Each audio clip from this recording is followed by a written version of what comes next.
All right, YouTube, what's up? We're talking about a gun belt today. This is from Agonic, but that's how you say it. This is their EDB, everyday belt, is what they call it. And it's a little bit of a different take on a gun belt. Definitely designed that way to carry a gun. It's got some unique features that around that, but one of the biggest differentiators here is the webbing. It is very flexible. It's not super rigid. I think there's this misconception that has been around for a long time that an EDC belt needs to be as rigid as like a duty belt, right? Like someone that's carrying, like a police officer or military or whatever, that's carrying a lot of stuff on their belt. We're carrying typically one thing, which is a firearm. This is your standard Core Essentials belt. I've been wearing it for years. It's a great belt, has held up exceptionally well, has the track system, which I love, but it is very rigid. It is very stiff, and what that can cause is some lower back pain in your back because you don't need it to be stiff back there. You need some flexibility and some mobility. So Agonic came out with this thinking we want to make it be more flexible, add some more mobility, some more comfort with a stretchier material, but also have the ability to carry a firearm and be rigid where it needs to be rigid. It doesn't need to be rigid all around. What they've done is they have this placard system. If it looks familiar, it's the exact same material that Neomag uses for their what do they call that? The Alias off-body carry system that I've reviewed recently. I can't remember what it has a name, but it's exactly the same material. What they've done is they've just kind of included this in the front of the belt, so you clip on your firearm to here, and that's going to give that rigidity needed for your appendix carry. Now, you can also use this outside of appendix. This is removable, and you can move it around. So if you want to carry 4 o'clock, or for whatever weird reason you want to carry way back here, you can. And you still have that flexibility. But it's rigid where it needs to be, but not everywhere else. So you have a lot more stretch with this. See how stretchy it is, how it pulls? It's almost like elastic. That's really nice and gives you a lot of comfort, but it doesn't stretch with this. Another cool feature of this is that your clips or your holster go onto here and kind of hide behind the buckle. So it's a little bit more discreet. If you lift your shirt up for whatever reason, you're not seeing these big clips that are pretty obvious that it's carrying a gun.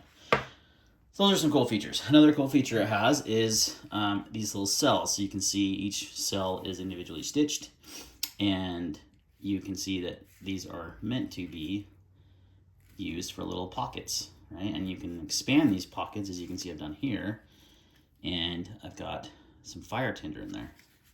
Fire tinder, why do I need that? Well, I've got a fire steel over here in case I'm out and about. Now this is not ideal, this one's a little big, but it works, it's flat. But you can see I've expanded that cell a couple times to make room for that.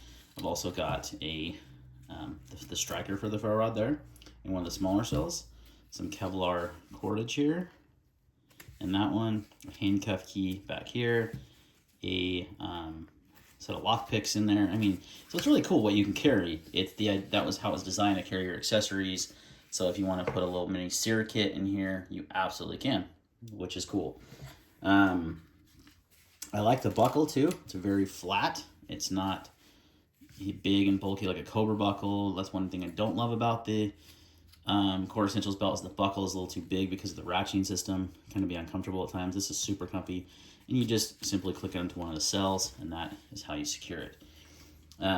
So it's a really cool design. I've been just kind of tinkering around with what I want to carry in it on a daily basis, so I always have something on me, if needed.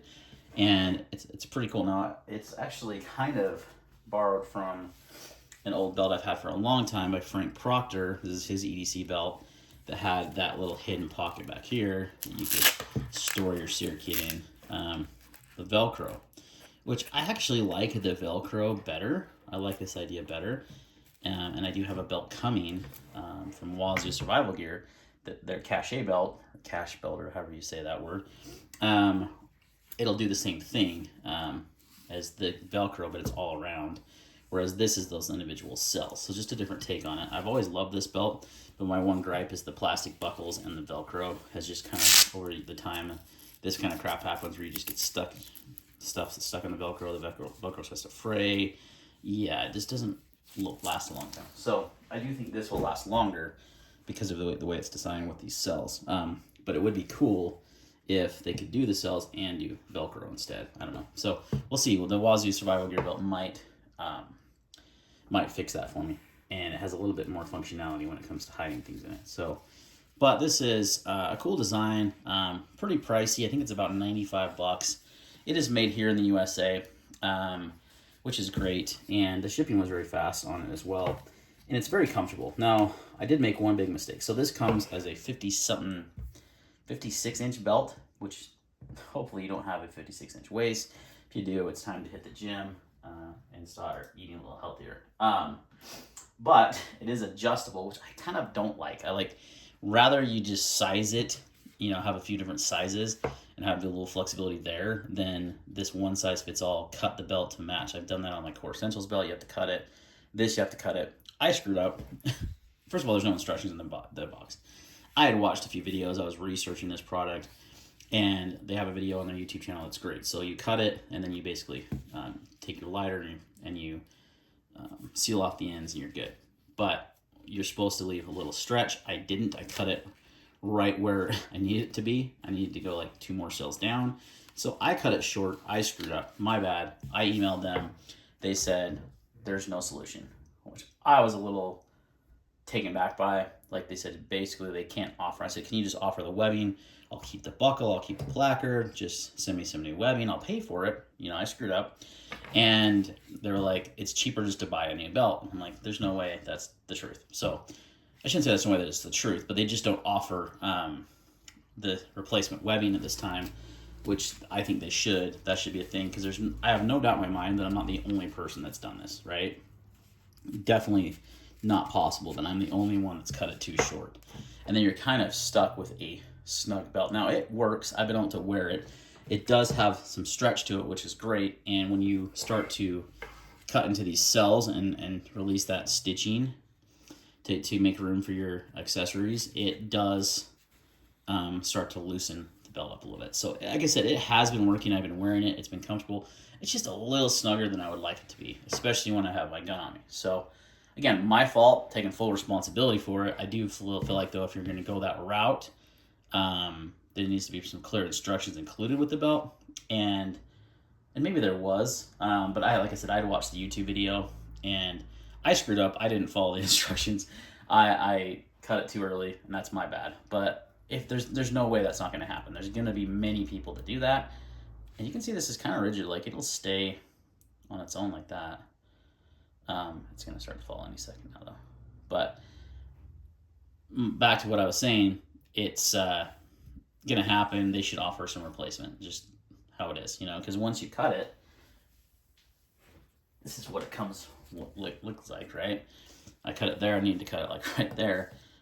There's really no way to fix it unless you want to sew it back together, which I'm not a seamstress, don't have the kind of, industrial sewing machines I'm sure they have to do that with. So yeah, just a thought for the company, have some replacement webbing available so people can buy it without the buckle and the placard and everything, and just use the existing stuff they have.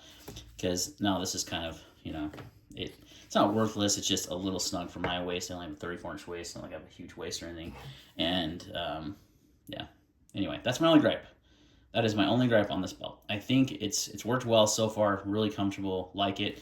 I will say the placard system works good, but it can be a bit annoying to get your holster clips in here when you have this on your body. I've noticed it's just kind of a hassle. It's not a quick solution, but it is comfortable. It does hide the clips. I've also just worn it. I've actually worn it without the placard inside of it just to see, and it actually does just fine with that. And I appendix carry with a sidecar holster, so it has a spare magazine, CX macro, and it's been fine with that too. There is a little bit more flex though, so I think it's better to have the placard in place, but you can see how it attaches here with these keepers, and just this one's kind of almost bolted on there, and you want it on the side you're going to carry on, so the right hand draw, I should say.